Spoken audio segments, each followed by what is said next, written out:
ভাল দিন বুলি ক'ব লাগিব। আমাৰ কৰ্মী যথেষ্ট অভাৱ আছে এতিয়াও নতুন পাৰ্টি হিচাপে, আৰু যিকেইজন পাৰ্টি এতিয়া আমি কাম কৰি আছোঁ বিভিন্ন দলৰ পৰা অহাই হয় আৰু কিছু নতুন ব্যক্তি। আজি কিন্তু আমাৰ অভিজ্ঞ তেনেকুৱা ৰাজনীতিবিদ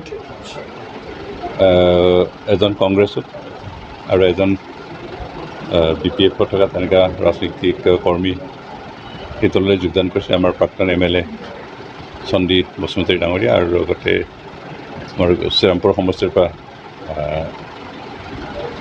MCLA হিচাপে আৰু EM হিচাপে কাম কৰা অভিজ্ঞতা থকা আমাৰ খ্ৰীষ্টতম টুডু ডাঙৰীয়াও আমাৰ পাৰ্টীত যোগদান কৰিছে। তেখেতসকলৰ আৰু কেইবাজনো যোগদান কৰিছে।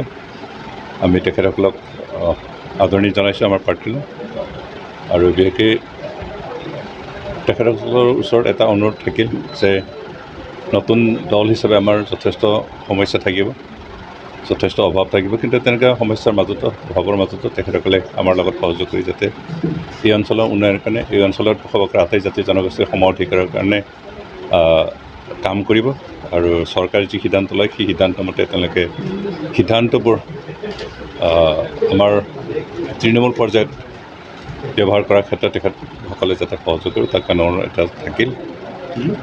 বিশেষকৈ আমাৰ দলে যিবোৰ সিদ্ধান্ত লৈ কাম কৰিব আমি নিশ্চয় আশা কৰোঁ তেওঁলোকে আমাৰ লগত সহযোগ কৰি কাম কৰিব।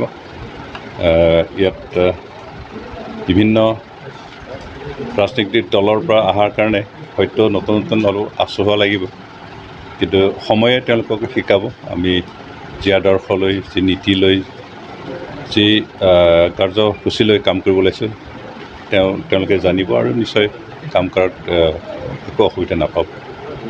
Thank you sir.